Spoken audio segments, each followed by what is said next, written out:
But look at this ground. Look how good it's working up. I pretty much got, well, not anymore. I did have big dust coming up. For some reason, 4 inches of rain really makes the ground dusty. Except for that lake over there. There's a brown spot over there in the field. Yeah, it got left behind in the drying process. But other than that, you know, this was all planted. I mean, at least this corner right here came up.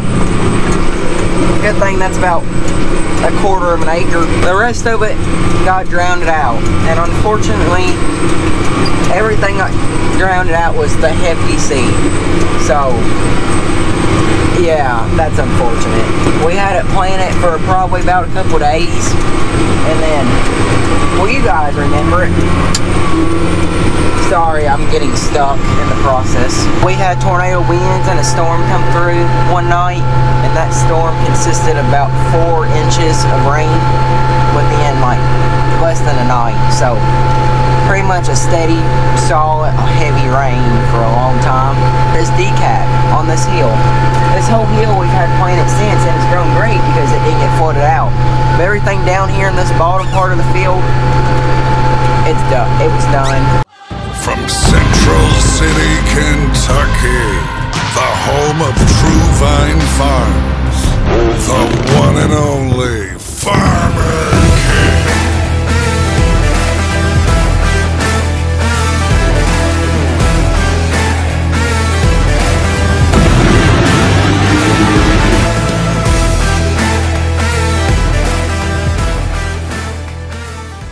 I tell you what, this day, bye Alex, see you later.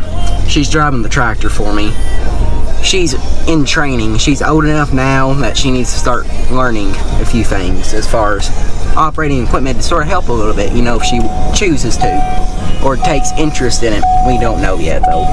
So right now I'm got the field trailer behind me back there, and we gotta go run some fuel to the tractor. And she is bringing the little tractor because I broke a wing on the disc, or spring off of it, not the actual disc wing, and it's super hard to fold up because we have manual wings, you know, our luxury life we have. Anyways, so also H&R AgriPower just left the chicken houses down here, and they were servicing our New Holland that we have, the poultry edition tractor that I show you guys all the time. Last night, let's just say it took a dump. A big dump. It no longer, it'll move in the reverse direction, but it no longer moves in the forward direction. And the technician just came out and finished looking at it, and he has a truck sent out here tomorrow to pick it up, and they're gonna have to tear the whole thing apart as far as the transmission goes, because something's wrecked. And all I gotta say is praise the Lord, that thing's still under warranty. New day, same job, drying ground out. Gosh, I'm so, it's been such a year. It's been such a year. But now I'm faced with a really, really hard decision. So these back wings, the springs have popped off. I don't know how they pop off, but they seem to pop off somehow. And you cannot fold these things up without having a front end loader here. And here's our dilemma. This entire farm is fenced in that we're renting this year, and it has 16-foot gates, which means I either have to go home, get a tractor, fold everything up, and try to get through the 16-foot gate and deal with that nightmare. Or I have this ditch right here I can cross. We crossed it yesterday, but yesterday when we crossed it, our tires easily sunk down to the wheel. If you get stuck, that's an issue. And plus it's right here on the state highway, so if you get stuck, everybody's gonna see it, and then your pride takes a hit and all that. But if we don't cross it, then we got ourselves probably an hour worth of trying to move to literally the other side of the ditch. I'm gonna tiptoe the front end of the tractor in, and we're gonna see how we feel about it. Stuff like this really makes me nervous, but then I think I can make it. I think I can make it, guys. I really think I can.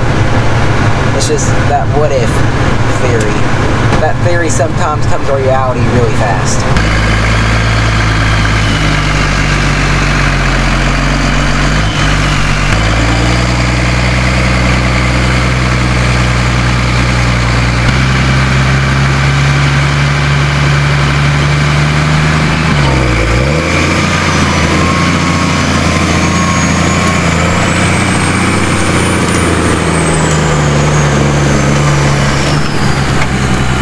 Did you guys see that talent I had right there? I mean, my gosh, I just backed up, hammered down, and hoped for the best. Well, there you go. We just got done disking for like 3 times, the same field 3 times.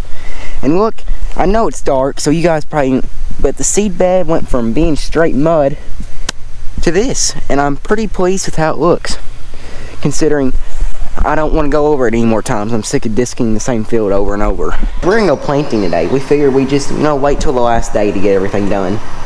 Yeah. Maybe the last day. Yeah, well. There may have been a slight miscalculation on seed. Yeah, we may be like a bag short on seed. Yeah. So he's gonna really have to plant, and he can't overlap. Unless our neighbor threw it away, we had some bags of corn over there. That's just like 2 years old. It's probably growing in the bag. We gotta get it in the field. We gotta get it in the dirt. That's what we talked about. We talking about making this a dramatic TV show like Go Rush. Yeah. We gotta get it in the ground. Yeah. It's now or never, guys. So we have 12 acres that we have not planted at all that we're going to first, and that is what our liquid fertilizer is left for. So our planter is going to hold all of our liquid fertilizer, and then we have a nurse tank full of water that we're going to put in there after we run out of fertilizer to flush everything out. But we're going to start loading the planter. You know, most people when they get to the field, they have to unfold their planter. They look at our planter, it's already unfolded. But we do, however, have to unfold our marker arms.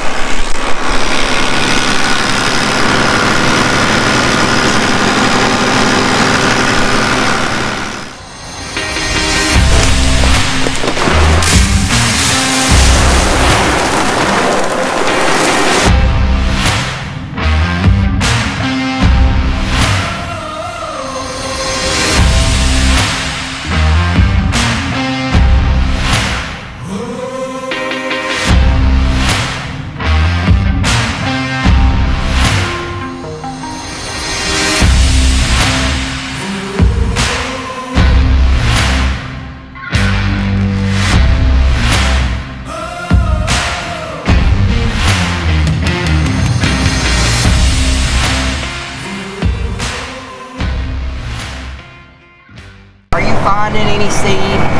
I am. This is sod, so even though you worked it, it's not going to be great like a field that's been worked a bunch. Seed at? Not finding one in this one yet. If this row don't plant seed in this 50-foot strip, it's at least a $1,000 loss, and we are gonna go bankrupt because of this. There it is. Never mind. Because we found that seed, our farm will succeed next year and we'll be able to afford a new planter, right? That must be a magic seed. You know, there's a lot of things I'm not sure on in life, but there's one thing I know for sure. If we ever go in a drought, this field will be the highest yielding field in America. Guarantee it, because it just doesn't dry. It just doesn't dry. It's still just, it smells like a swamp down here in case anybody was wondering. But you still just got wet dirt clods is what it is. But I went through, and when I fluffed it last night, that at least gave us a solid seed bed to where we're not planting, we're going below the dirt clods on top.